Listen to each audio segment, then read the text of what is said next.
Night ক্লাবের video viral হওয়ার পরের দিনই তথা প্রথম রোজায় মাদ্রাসার এতিম বাচ্চাদের সাথে ইফতার করলেন জাইমা রহমান। সোশ্যাল মিডিয়ায় জাইমা রহমানকে নিয়ে যখন তুমুল সমালোচনা ও বিরূপ মন্তব্য, ঠিক তখনই সবাইকে অবাক করে দিয়ে শালীন পোশাক ও হিজাবে করাইল বস্তির একটি মাদ্রাসায় অসহায় ও এতিম বাচ্চাদের সাথে ইফতার করেছেন তারেক রহমানের কন্যা জাইমা রহমান।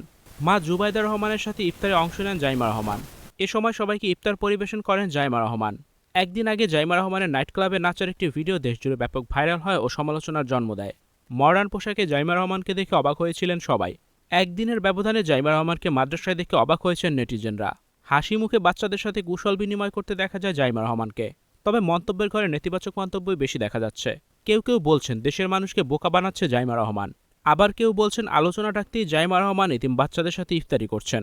আবার কেউ কেউ বলছেন জাইমা রহমান পশ্চিমা সংস্কৃতিতে বড় হয়েছে, তাই তার জন্য এটা খুব স্বাভাবিক বিষয়। বাবা মা জোর করে তাকে বাংলাদেশে এনে রাজনীতি চাপিয়ে দিচ্ছে। মূলত 4 মাস আগে মাস্তি নাইট ইউকের পার্টিতে বন্ধু বান্ধবীদের সাথে নেচেছিলেন জাইমা রহমান, যে ভিডিওটি নতুন করে সামাজিক যোগাযোগ মাধ্যমে ভাইরাল হয়েছে। এরপর থেকেই সমালোচনার মুখে পড়েছেন জাইমা রহমান। ভিউয়ার্স, একদিনের ব্যবধানে জাইমা রহমান মাদ্রাসায় যে এতিম বাচ্চাদের সাথে ইফতারি করছেন সেটা নিয়ে আপনাদের কি মন্তব্য? কমেন্টস করে অবশ্যই জানিয়ে দিন। আর ভিডিওটি দেখার জন্য আবারও ধন্যবাদ।